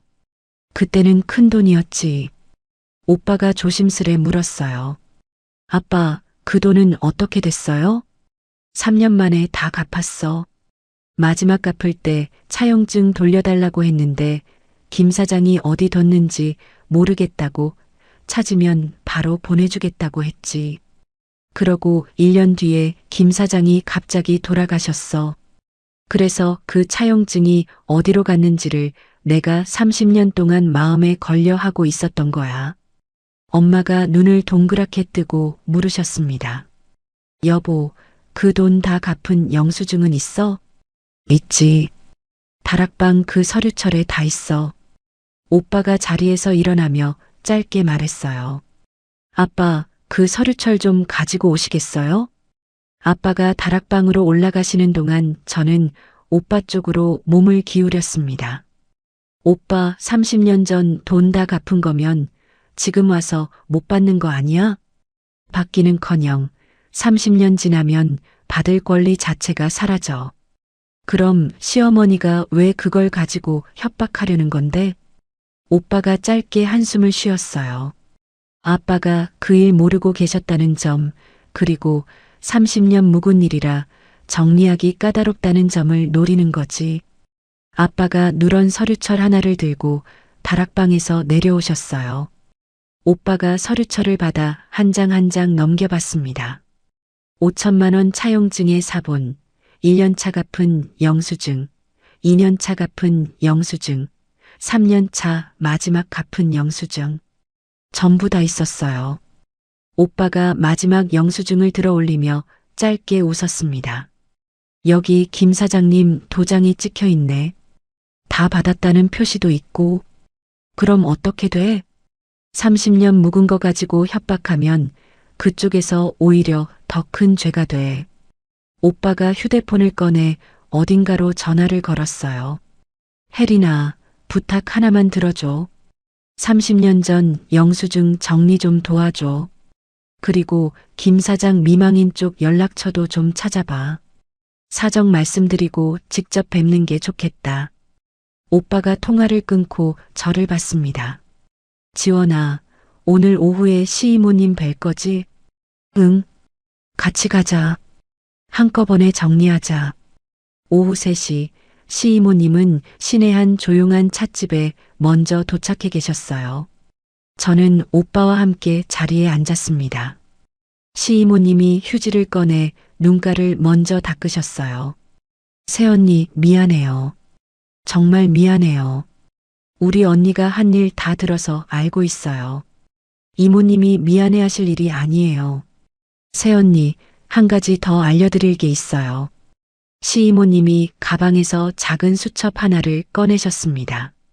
새언니 친정에서 우리 언니한테 보낸 돈 있잖아요. 네. 그 돈 절반 이상이 우리 언니 도박빚 갚는데 들어갔어요. 저는 그 자리에서 짧게 숨을 들이쉬었어요. 도박이요? 네. 우리 언니가 한 10년쯤 됐어요. 처음엔 동네 화투판이었는데 점점 커지더니 사채까지 끌었었어요. 그걸 새언니네 친정에서 받은 돈으로 메꿔온 거예요. 오빠가 수첩을 받아 한 장씩 넘겼습니다. 날짜별로 시어머니가 빚을 갚은 내역이 빼곡히 적혀 있었어요. 이모님, 이 수첩 어떻게 가지고 계셨어요? 우리 언니가 사채 빌릴 때 보증인이 자꾸 나로 들어가 있더라고요. 그래서 내가 매번 따라가서 갚는 거 확인하고 기록해뒀어요. 안 그러면 내가 다 뒤집었으니까요. 새언니, 우리 언니가 새언니 친정 약점 잡고 협박하려는 거, 그거 절대 가만두면 안 돼요. 이번에 안 잡으면 평생 매달려 살아요. 오빠가 수첩을 가만히 덮으며 짧게 고개를 끄덕였어요. 이모님, 이거 정식 증언으로 써도 될까요? 써주세요. 내가 직접 법정에도 나갈게요. 저는 시이모님을 한참 바라봤습니다. 평생 친언니에게 시달려온 분의 얼굴에는 같은 가족이라는 게 얼마나 무서운 일인지 그대로 새겨져 있었어요. 찻집을 나와 친정으로 돌아오는 차 안에서 저는 차창에 머리를 기댔습니다. 오빠가 룸미러로 저를 한번 봤어요. 지원아, 괜찮아? 오빠, 나 5년이 아니라 그 전부터였대. 그래. 결혼 자체가 함정이었던 거잖아. 오빠가 한참 침묵하다 짧게 말했습니다. 지원아, 한 가지만 기억해. 뭐? 네가 함정에 빠진 게 아니야. 네가 그 함정에서 빠져나온 거야. 5년 만에. 저는 차창 밖을 한참 바라봤어요. 해가 지고 있었습니다. 그날 밤 저는 친정집 옥상에 올라갔어요. 5월의 밤바람이 시원했습니다. 옥상 난간에 기대서서 한참을 그렇게 있었어요. 분노가 가슴 끝까지 차오르는데 이상하게 동시에 묘한 가벼움이 함께 올라왔습니다. 이제는 정말로 끝낼 수 있다는 느낌이었어요. 엄마가 옥상 문을 살짝 열고 짧게 부르셨습니다. 지원아, 추워. 들어와. 엄마, 잠깐만. 그래. 천천히 와. 저는 옥상에서 마지막으로 한 번 더 깊이 숨을 들이쉬었어요. 내일 아침에는 오빠가 시어머니 친오빠 쪽으로 정식 연락을 보낼 거라고 했습니다.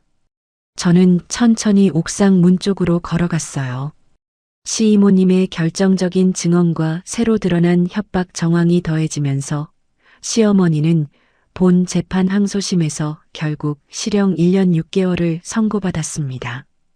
폭행과 욕설, 그리고 30년 묵은 차용증으로 친정을 협박하려 한 일까지 모두 인정된 결과였어요.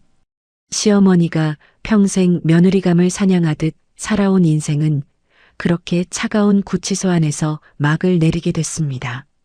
시아버지는 회사 비자금 사건으로 징역 2년 6개월에 추징금 12억 원을 받았어요.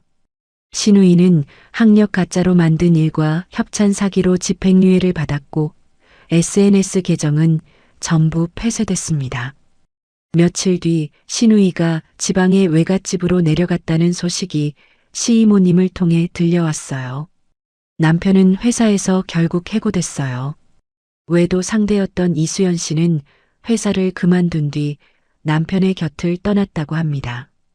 남편은 작은 원룸에서 혼자 살게 됐는데 가끔 친정 근처를 서성거리다 결국 친정 식구들에 대한 접근 금지 명령까지 받았어요.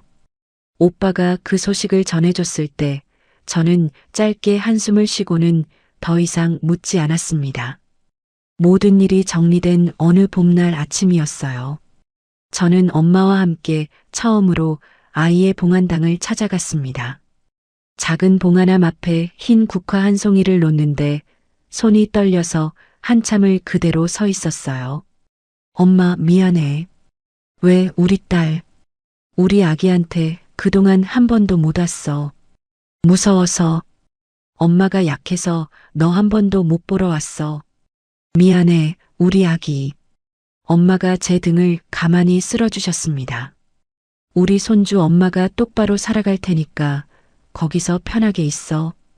저는 봉안함을 한참 바라봤어요. 처음으로 입 밖에 내어 우리 아기라고 부른 그 한마디가 5년이라는 시간을 통째로 풀어주는 느낌이었습니다. 봉안당을 나오는 길에 엄마가 짧게 말씀하셨어요. 지원아, 다음 주에 또 같이 오자. 응, 엄마. 그 다음 주에 결혼 전 다니던 회사 부장님한테서 전화가 왔습니다. 지원 씨, 오랜만이에요. 잘 지내요? 네, 부장님. 부장님은요? 나도 그럭저럭. 지원 씨 소식 좀 들었어요. 많이 힘드셨을 텐데. 괜찮아요. 이제 많이 정리됐어요. 지원 씨, 우리 팀에 자리 하나 났는데 한번 와볼 생각 있어요? 저는 잠시 망설였어요. 부장님, 제가 5년 동안 일을 안 했는데 5년 전 지원 씨 일하던 거 내가 다 기억해요. 우리 회사 시스템도 그때랑 크게 안 변했고 한번 부담 없이 와봐요. 전화를 끊고 저는 한참 동안 휴대폰을 손에 쥐고 있었습니다. 엄마가 부엌에서 저를 흘깃봤어요. 우리 딸 무슨 일이야? 엄마, 나 회사 다시 다닐까? 아이고, 우리 딸. 엄마가 들고 있던 행주를 내려놓고 다가오셨습니다. 지원아, 무리 안 해도 돼. 천천히 해. 엄마, 무리 아니야. 진짜로 가고 싶어? 엄마가 제 얼굴을 한참 바라보시더니 천천히 고개를 끄덕이셨어요. 그래. 우리 딸이 가고 싶다면 가야지. 복직 첫 출근 날 아침이었어요. 5년 만에 정장을 꺼내 입었더니 어딘가 어색했습니다. 거울 앞에 서서 머리를 한번 다듬고 작은 진주 귀걸이를 꽂았어요. 엄마가 안방 문 앞에서 저를 한참 바라보셨습니다. 우리 딸 예쁘다. 엄마, 나 어색해. 하나도 안 어색해. 그대로 우리 딸이야. 저는 엄마를 한번 끌어안고 현관을 나섰어요. 회사 로비에 들어서는 순간 5년 전과 똑같은 향이 코끝에 닿았습니다. 부장님이 엘리베이터 앞에서 저를 기다리고 계셨어요. 지원 씨, 어서 와요. 다들 기다리고 있어요. 저는 사무실에 들어가 인사를 드리고 자리에 앉았습니다. 책상 위에 새 노트북 한 대와 깨끗한 메모지 한 묶음이 놓여 있었어요. 저는 노트북을 열어 화면에 비친 제 얼굴을 잠깐 들여다봤습니다. 5년 전과는 다른 얼굴이었지만 5년 전보다 더 단단해 보였어요. 회사 근처에 작은 오피스텔로 이사한 건 그로부터 2달 뒤였습니다. 엄마가 처음에는 친정에서 같이 살자고 하셨지만 저는 한 번은 혼자 살아보고 싶다고 말씀드렸어요. 엄마, 나 혼자서도 잘 살 수 있는지 한번 보고 싶어? 그래. 우리 딸이 결정한 거면 엄마는 응원할게. 엄마가 제 손을 꼭 잡으셨습니다. 오피스텔에 처음 들어선 날 저는 거실 한가운데 한참을 서 있었어요. 햇살이 통창으로 들어왔고 아무도 없는 그 공간이 처음으로 진짜 제 것이라는 느낌이 들었습니다. 저는 향초를 사와서 식탁 위에 올려놓았어요. 좋아하는 그림 한 점을 벽에 걸었고 책장에는 결혼하면서 시댁에 두고 와야 했던 책들을 새로 한 권씩 사 모았습니다. 누구의 눈치도 보지 않고 늦은 밤 라면을 끓여 먹었고 새벽에 마음껏 음악을 틀어놓고 책을 읽었어요. 어느 주말 아침 저는 부엌에 서서 칼국수를 끓이고 있었습니다. 면을 직접 반죽하고 호박을 채 썰어 넣었어요. 뜨거운 김이 부엌에 가득 차오르는데 저는 그 김 속에서 한참을 가만히 서 있었습니다. 5년 동안 끓이지 못했던 그 한 그릇을 이제는 매주 주말마다 끓일 수 있게 된 거예요. 그 시각 출소를 앞둔 시어머니에게는 단 한 명의 면회객도 없다는 소식이 시이모님 편으로 들려왔어요. 평생 자랑하던 사모님 모임에서는 시어머니의 이름이 완전히 지워졌고 시댁이 살던 본가 자리에는 다른 가족이 이사를 와 세문패가 걸렸다고 했습니다. 저는 그 이야기를 듣고 잠시 손에 들고 있던 찻잔을 가만히 내려놓았어요. 어떤 감정도 들지 않았다는 게 가장 정확한 표현이었습니다. 복직 6개월 뒤 어느 가을 오후였어요. 회사에서 사내 강연 프로그램을 진행했는데 부장님이 저에게 짧은 강연 하나를 부탁하셨습니다. 지원 씨, 여성의 자립이라는 주제로 짧게 한번 해줄 수 있어요? 제가요? 지원 씨가 적임자예요. 다른 사람이 아니라. 저는 일주일 동안 원고를 썼다 지웠다를 반복했어요. 강연날 아침, 저는 회사 강당 단상 위에 섰습니다. 맨 앞줄에 엄마와 오빠가 앉아 있었어요. 그 옆자리에는 한유라 씨가 환하게 웃으며 손을 흔들고 있었습니다. 저는 마이크 앞에 서서 잠깐 숨을 골랐어요. 안녕하세요. 마케팅팀 서지원입니다. 객석에서 짧은 박수가 나왔어요. 오늘 저는 화려한 성공담을 말씀드리려고 이 자리에 선 게 아닙니다. 저는 5년 동안 가족이라는 이름으로 누군가에게 매일 조금씩 무너져 내린 사람이었어요. 객석이 조용해졌습니다. 그 5년 동안 제가 한 일은 단 하나밖에 없었어요. 매일 그날 있었던 일을 작은 수첩에 적은 일이요. 저는 잠깐 객석을 둘러봤어요. 무언가가 잘못됐다는 걸 알면서도 입 밖에 내지 못하는 분들이 계시면 일단 적기부터 해보시라고 말씀드리고 싶어요.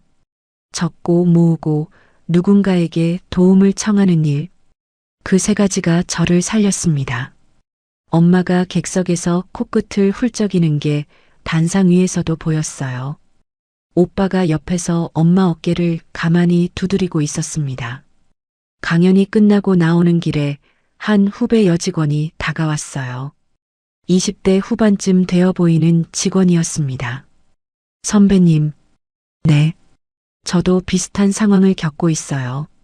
저는 그 후배의 손을 잠시 잡았어요. 손끝이 차가웠습니다. 혼자 견디지 마세요. 오늘부터라도 작은 수첩 하나 사세요. 그리고 그날 있었던 일 짧게라도 적어보세요. 후배가 눈물을 글썽이며 고개를 끄덕였어요. 선배님 감사합니다. 감사 인사는 나중에 받을게요. 일단 적는 거부터 시작해요. 저는 후배의 어깨를 한번 토닥인 뒤 천천히 강당을 빠져나왔습니다. 그날 저녁 친정집에 다 같이 모여 저녁을 먹었어요. 엄마가 평소보다 2배는 더 차린 상의 갈치조림을 가운데 놓으셨습니다. 우리 지원이가 좋아하는 갈치조림이다. 엄마, 매번 가운데 토막은 나만 줘. 오늘도 우리 딸 차례야. 아빠가 옆에서 짧게 웃으셨어요. 오빠가 맥주 한 캔을 따며 짧게 말했습니다. 지원아, 오늘 강연 잘했어. 오빠가 와줘서 잘한 거야. 엄마가 제 밥그릇 위에 갈치 가운데 토막을 정성스레 올려주셨어요. 저는 젓가락을 들었습니다. 밥 한 술, 갈치 한 점, 그리고 따뜻한 미역국 한 모금. 그게 그렇게 행복한 일인지를 저는 5년이 지나서야 알게 됐어요. 식탁 너머로 엄마와 아빠가 두런두런 얘기를 나누시는 게 들렸습니다. 오빠가 저에게 새 김치 한 조각을 덜어주며 짧게 물었어요. 지원아, 오피스텔은 살만해? 응, 너무 좋아. 엄마가 매주 반찬 챙겨주신다며. 매주 2번이야. 너무 많이 가져다 주셔. 엄마가 옆에서 짧게 웃으셨어요. 우리 딸 살 빠질까봐 그래. 저는 밥그릇을 한 번 더 비우고 천천히 젓가락을 내려놓았습니다. 창밖으로 봄이 다시 오고 있었어요. 마당의 살구나무 가지에 작은 꽃봉오리가 맺혀 있는 게 식탁에서도 보였습니다. 저는 그 꽃봉오리를 한참 바라봤어요. 5년 전 그 살구나무 아래에서 엄마가 해주셨던 말이 다시 떠올랐습니다. 지원아, 시집가서 무슨 일이 있어도 우리 집은 너 편이야. 알지? 저는 그 말의 무게를 5년 만에 진짜로 알게 됐어요. 엄마가 식탁 너머로 저를 한번 봤습니다. 우리 딸 더 먹어. 엄마, 나 배불러. 한 술만 더. 저는 웃으며 다시 젓가락을 들었어요. 따뜻한 밥 한 술이 입안에 들어오는 순간 5년 동안 잃어버렸던 제 자신이 비로소 돌아온 느낌이었습니다. 저는 천천히 그 한 술을 씹어 삼켰어요. 여러분, 오늘 이야기 어떻게 들으셨나요? 저는 이 이야기를 읽으면서 한 장면이 자꾸 머릿속에 맴돌더라고요. 지원 씨가 환자복 차림으로 길바닥에 주저앉아 떨리는 손으로 오빠한테 전화를 거는 그 장면이요. 세상에서 가장 외롭고 비참했을 그 순간에 지원 씨가 무너지지 않고 한 발 한 발 걸어 나올 수 있었던 건 사실 아주 작은 것 하나 덕분이었지요. 침대 및 작은 상자 하나, 그 안에 차곡차곡 쌓아온 5년치의 기록. 저는 그게 단순한 증거가 아니라 지원 씨가 자기 자신을 한 번도 포기하지 않았다는 가장 확실한 증거가 아니었나 싶어요. 세상에 나를 지켜줄 사람이 아무도 없을 것 같은 날에도 정작 나를 살리는 건 그동안 내가 나 자신에게 묵묵히 해온 작은 일들이더라고요. 오늘 하루 별일 없이 보내신 것 같아도 그렇게 견뎌낸 하루하루가 언젠가 나를 살리는 가장 단단한 뿌리가 될 거예요.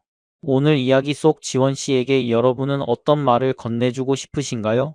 따뜻한 응원이든 통쾌한 한마디든 같은 시간을 지나온 분의 진심 어린 공감이든 무엇이든 좋습니다. 댓글에 여러분의 한마디를 꼭 남겨주세요. 오늘도 이 긴 시간 끝까지 함께 해주셔서 진심으로 감사드립니다. 다음에도 통쾌하고 시원한 이야기로 찾아뵙겠습니다.